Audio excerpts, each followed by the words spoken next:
Taste the Daily. Athiveera Ramapandian சார்ட்டே தொடங்கலான் இருக்கேன் sir. 40 சீட்டு பெற்றும் பலனில்லை, ஸ்டாலின் புலம்பல், என்ன காரணம் சார்? இந்திய அளவில் பாராளுமன்றத்தில் 3வது பெரிய கட்சியாக போன தேர்தலில் முடிவில் திமுக இருந்துச்சு. இப்போ அந்த இடத்தை தக்க வைக்க முடியல. அடுத்து கடந்த முறை பெற்ற வாக்குகளை தேர்தலில் வெற்றியே பெற்றிருந்தாலும் திமுகவால் பெற முடியவில்லை. அது ஒரு வருத்தம்.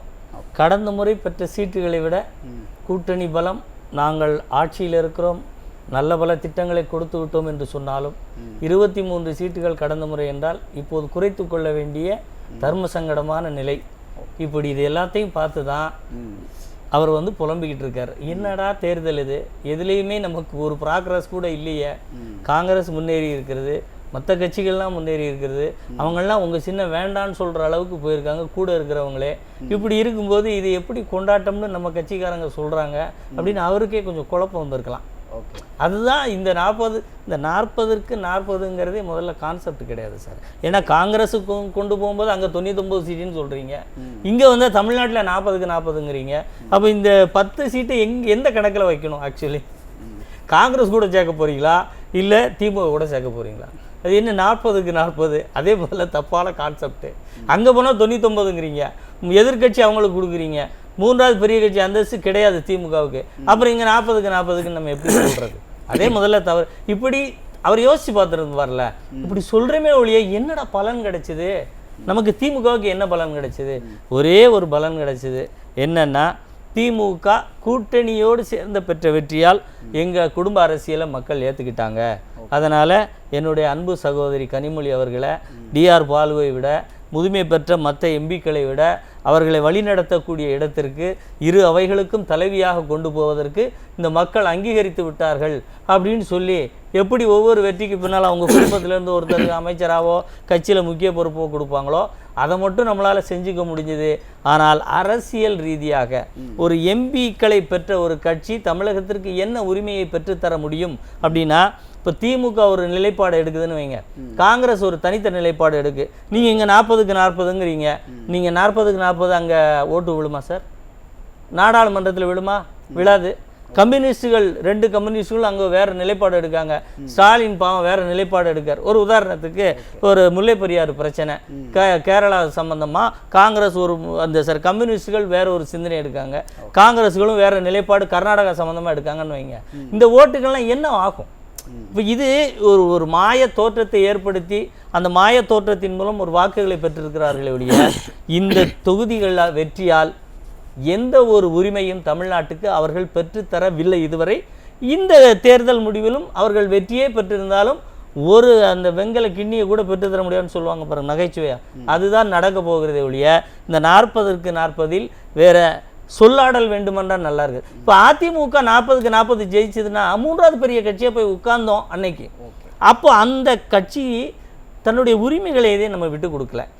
ஒரு கூட்டணி, ஈவன் கூட்டணி பிஜேபி கூட ஆட்சியில் பங்கேற்காத கூட்டணியாக இருந்த போது கூட 22 நாட்களுக்கு மேலே காவிரி பிரச்சனைக்கு நாடாளுமன்றத்தை ஸ்தம்பிக்கக்கூடிய ஆற்றலை பெற்றிருந்த எம்பிக்களை நம்ம கொண்டிருக்கிறோம்.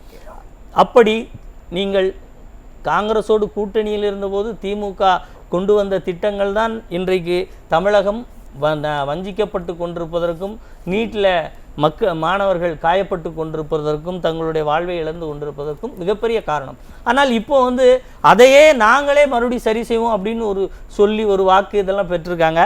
ஆனால் தமிழ்நாட்டு மக்கள் ஏதோ இவர்கள் சொன்னதை நம்பி வாக்களித்திருப்பதாகவும் இவர்கள் வெற்றி பெற்றிருப்பதாகவும் ஒரு கற்பனையில் இருக்கிறார்கள். திமுகவினர் சொல்றாங்க, மக்களோட ஏகோபித்த வரவேற்போட ஆதரவோட தான் நாங்கள் எங்களுக்கு 40 சீட்டு கிடைச்சிருக்கு அப்படின்னு சொல்றாங்க. இல்லை சார், அதுதான் புரிதலில் தவறு இருக்குன்னு சொல்றோம். இப்போது ஒரு திருச்சியில் கடந்த முறை 5 லட்சம் வாக்குகள் வித்தியாசத்தில் திமுக கூட்டணி ஜெயிச்சதில்ல. இப்போ 5 லட்சம் ஓட்டு ஜெயிக்க முடிந்ததா? இல்லை. அப்போது அதிமுக பிஜேபி கூட்டணியோடு இருந்ததை மக்கள் வேறு கண்ணோட்டத்தில் பார்க்குறாங்க. இன்னும் முதல்வரே என்ன சொல்றாருன்னா, நாங்க மக்களுக்கு செஞ்ச பல நல்ல திட்டங்களால தான் மக்கள் எங்களுக்கு ஒரு 6 லட்சம் ஓட்டு வித்தியாசத்தில் ஜெயிச்சிருக்கலாமே. ஏன் அது நடக்கல? ஓகே, ஏன் நடக்கல? நீங்கள் எல்லா தொகுதியும் அப்படி எடுத்து பாருங்கள். இர்ரெஸ்பெக்டிவ் ஆஃப் திருச்சி எல்லா தொகுதியிலையும் நீங்கள் பெற்றதை விட ஏன் பல மடங்கு வித்தியாச வாக்கில் ஜெயிக்கலை அப்போ காரணம் என்ன? நீங்க என்ன செஞ்சு என்ன அப்போ ஏன் நீங்க உங்களுடைய சார் ரொம்ப சிம்பிள் லாஜிக் சார், உங்களுடைய தொகுதியில் 1-2 குறைத்து கொள்ள வேண்டிய அவசியம் திமுகவுக்கு என்ன சார் வந்தது? அப்போ இதுதான் நிலைமை. இன்னும் சொல்ல போனால் அதிமுக தனித்து நிற்க போகிறது என்று சொன்னவுடன் தானே நீங்க காங்கிரஸுக்கு 10 சீட் கொடுத்தீங்க. அதற்கு முன்னாடி வரைக்கும் இவங்க வேலையை செய்ய மாட்டாங்க, சீட்டு கேட்க வந்துருவாங்கன்னு எத்தனை பேரை வச்சு பேச வச்சீங்க? அமைச்சர் கண்ணப்பனை வச்சு பேச வச்சிங்களா? அப்போ இது எல்லாம் அதாவது உங்களுக்கான முதல் நெருக்கடியே அதிமுக தனித்து வந்து தேர்தலில் நின்றதனால் உங்கள் கட்சி வளர்ந்திருக்கிறது என்பதை தமிழ்நாட்டில் ஒரு புள்ளி பாயிண்ட் அது சதவீதம் கூட காட்ட முடியாத நிலைக்கு நீங்கள் தள்ளப்பட்டிருக்கிறீர்கள் தான் யதார்த்தமான உண்மை. மத்தியில் பிஜேபி ஆட்சியில் மாற்றம் வர வேண்டும் என்கின்ற ஒற்றை சிந்தனை தான் அந்த தமிழ்நாட்டில் வாக்கு விழுந்ததற்கான காரணமே ஒழிய திமுகவுக்கான வாக்கு என்றோ இல்லை திமுக செய்த நலத்திட்டங்களுக்கான வாக்கு என்றோ அவர்கள் நினைக்கல. அவர்கள் அதாவது 2 தேர்தல்களையும், சட்டமன்ற தேர்தலையும் மத்தியில் இருக்கக்கூடிய பாராளுமன்ற தேர்தலையும் மிக தெளிவாக சீர்தூக்கி ஓட்டளிக்கக்கூடியவர்கள் தமிழ்நாட்டு மக்கள். அவர்களுடைய விருப்பம் மத்தியில் அந்த தொடர்ந்து ஒரு கட்சி ஆட்சியில் இருக்கக்கூடாது என்கின்ற எண்ணத்தின் விளைவாக விழுந்த வாக்குகளை எங்களுக்கான வாக்குகள்னு சொன்னால், நான் சொன்ன அந்த ரூல் அப்ளை பண்ணி பாருங்க. நீங்கள் கடந்த முறை பெற்ற வாக்குகளை ஏன் பெறவில்லை? கடந்த முறை பெற்ற வாக்கு வித்தியாசத்தை விட மிகப்பெரிய அளவில் ஏன் ஒன்று உங்களால் ஜெயிக்க முடியவில்லை? அப்போ இயல்பிலேயே அது எதை காட்டுகிறது? உண்மையிலே சொன்னோம்னா மக்களுக்கு அதிமுக மீதான நம்பிக்கை அதிகரித்திருக்கிறது என்பதுதான் இந்த தேர்தல் வெளிப்பாடு. அதைத்தான் நாம வந்து இந்த தேர்தல் முடிவோடு ஒப்பிட்டு பார்க்கணும். அது மிக தெளிவா தெரியும். புரியுது சார். ஆனா திமுக பெற்றிருக்க இந்த வெற்றி கொண்டாட்டத்துக்கு உரியதான வெற்றி கிடையாது. அப்போ சரி, இது அதை தான் சொல்கிறேனே, இந்த வெற்றியில் கொண்டாடக்கூடிய அம்சம் என்று எதுவுமே கிடையாது சார். ஓகே, இது முழுக்க முழுக்க மத்தியில் ஒரு ஆட்சி மாற்றத்திற்கான ஒரு வாக்கு தானே ஒழிய இவர்களுக்கானது அப்படிங்கிற எந்த ஒரு அதாவது எங்களுக்கு விழுந்த வாட்டு தம்பட்டம் நாங்கள் பெற்றுத்தந்த திட்டத்துக்கு இப்போ நீட்டை ரத்து செய்வதாக சொன்னோம், ரத்து செய்ய வைத்து விட்டோம். அது பிஜேபியே ஆட்சியில் இருந்தாலும் போராடி எங்கள் எம்பிக்கள் உள்ளே போய் நாடாளுமன்றத்திற்குள்ள தர்ணா பண்ணி பேசி சட்ட விதிகளை சொல்லி மக்கள் வழிகளை சொல்லி மாணவர்களுடைய உணர்வுகளை சொல்லி மாற்றிட்டோம், ஓட்டு போடுங்கன்னு வந்து கேட்டு மக்கள் ஓட்டு போட்டிருந்தா எங்களுக்கு வெற்றி கிடைச்சதுன்னு சொல்லலாம். நீங்கள் நாடாளுமன்ற தேர்தலில் கொடுத்த வாக்குறுதியில் ஒன்றை கூட உங்களால் பெற சொல்லலை. போராடி நாடாளுமன்றத்தில் திணற வைக்க முடிந்ததான்னு மட்டும் சொல்லுங்க. அதற்கான விடையை தமிழ்நாட்டு மக்கள் பார்த்தாலே மிக தெளிவாக தெரியும். இந்த ஓட்டு இவர்களுக்கு இல்லை, இருந்தால் ஆட்சி மாற்றத்திற்கு உதவாதா என்கின்ற அடிப்படையில் போடப்பட்ட வாக்குகள் தானே ஒழிய திமுகவின் செயல்பாடுகளுக்கோ இல்லை திமுகவை மக்கள் நம்பிவிட்டார்கள் என்ற கண்ணோட்டத்தோடோ இந்த வாக்குகளை பார்க்க முடியாது. இன்னும் சொல்ல போனால் இந்த வாக்குகளுக்கு மிக தெளிவாக சொல்ல வேண்டும் என்று சொன்னால் காணல் நீர் வாக்குகள். எதையோ நம்பி வாக்களித்திருக்கிறோம், அது எதுவுமே நடக்காமல் போயிருக்கிறது. இந்த வாக்கும் இந்த எம்பிக்களும் காணல் நீர் எம்பிக்கள் வாக்குகளாக புரியுது. ஆனா ஸ்டாலின் என்ன சொல்றாரு, 40 சீட்டை வச்சுட்டு கூட திமுகவால் எதுவும் செய்ய முடியாது அப்படின்னு எதிர்கட்சிகள்லாம் சொல்றாங்க அப்படின்னு ஸ்டாலின் சொல்றாரு. உண்மையில இப்ப இந்த 40 சீட்டை வச்சுக்கிட்டு திமுகவால் எதுவுமே செய்ய முடியாது. என்ன செய்ய முடியும்? ஒண்ணுமே செய்ய முடியாதுல்ல. அதுதான் என்ன செய்ய முடியாதுன்னு எங்களோட குரல் நாடாளுமன்றத்துல ஓங்கி ஒலிக்கும். என்ன ஒலிக்கும் நான் இன்னைக்கு சொல்லட்டுமா சார்?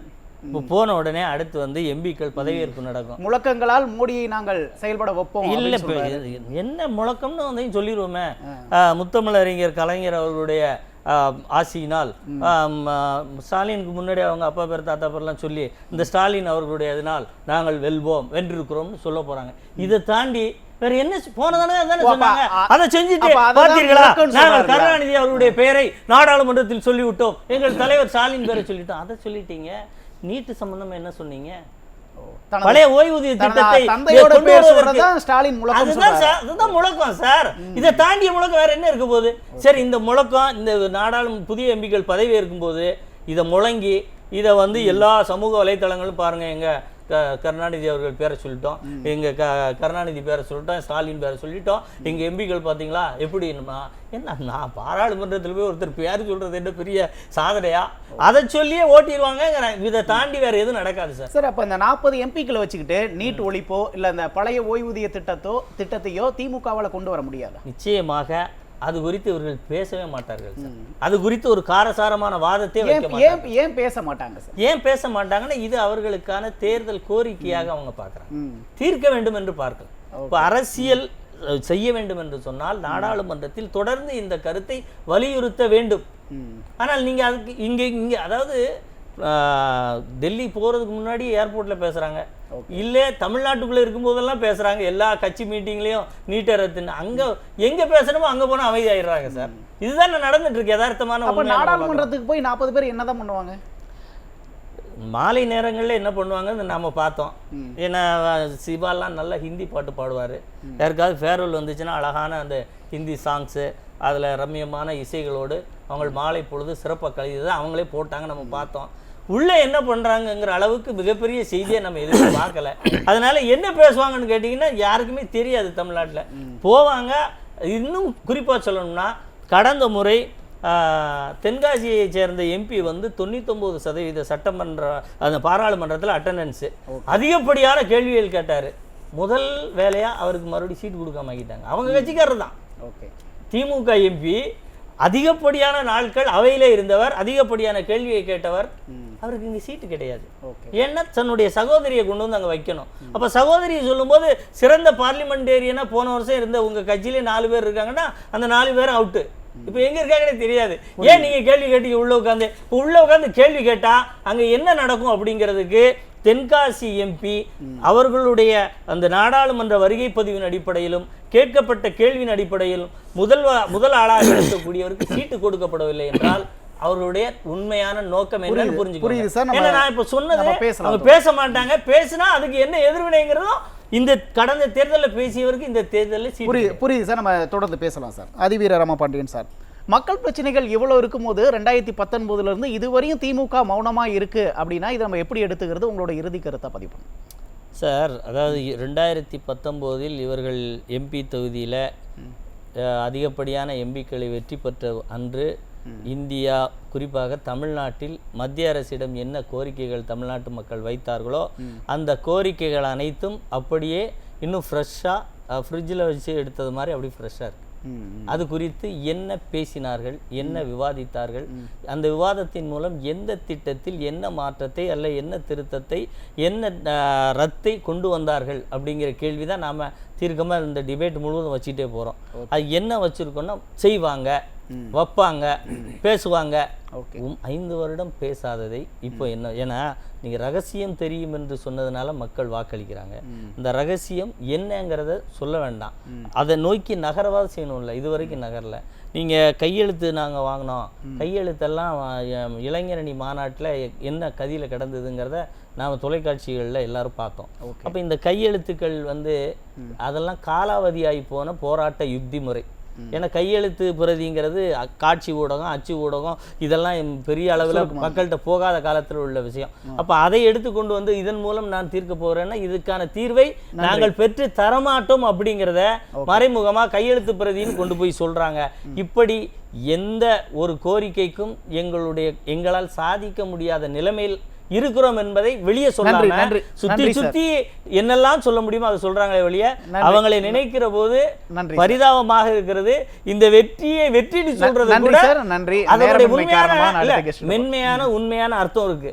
வெற்றிங்கிறது எல்லாமே வெற்றி ஆயிராது. நாம உண்மையிலேயே மகிழக்கூடிய வெற்றி அவங்க பெற்றிருக்காங்கன்னா நிச்சயமா அதை பெறவில்லை என்பதுதான் ஒரே ஒரு முக்கிய காரணம். சந்திரபாபு நாயுடு போய் நான் பார்க்கறேன்னு வைங்களேன். இப்போ சந்திரபாபு நாயுடு எந்த கூட்டணியில் எங்கு ஆட்சி அமைவதற்கு எவ்வளவு முக்கியமான இடத்துல இருக்கிறார். இப்ப நீங்க அவரை போய் பாத்தீங்க, எதிர்கட்சியாக எங்களுக்கு ஒரு சந்தேகம் இருக்கிறது. நீங்க என்னத்துக்காக போனீங்க, இல்ல கூட்டணியில ஏதாவது வாய்ப்பு இருக்கான்னு கேட்க போனீங்களாங்கிற சந்தேகம் எங்களுக்கு வருகிறது. அந்த சந்தேகம் அவரை போய் இந்த நேரத்தில் நீங்க சந்தித்தால் ஒன்று அந்த கூட்டணிக்கு ஆதரவு கொடுக்காமல் தடுத்திருக்க, அப்படி இல்லாத போது நீங்க சந்தித்திருப்பது என்பது முழுக்க நம்பகத்தன்மையை, தேர்தலுக்கு பிறகான திமுக மீதான நம்பகத்தன்மையை தமிழகம் எங்கும் குலைத்திருக்கிறது. பேசலாம் சார். நன்றி சார்.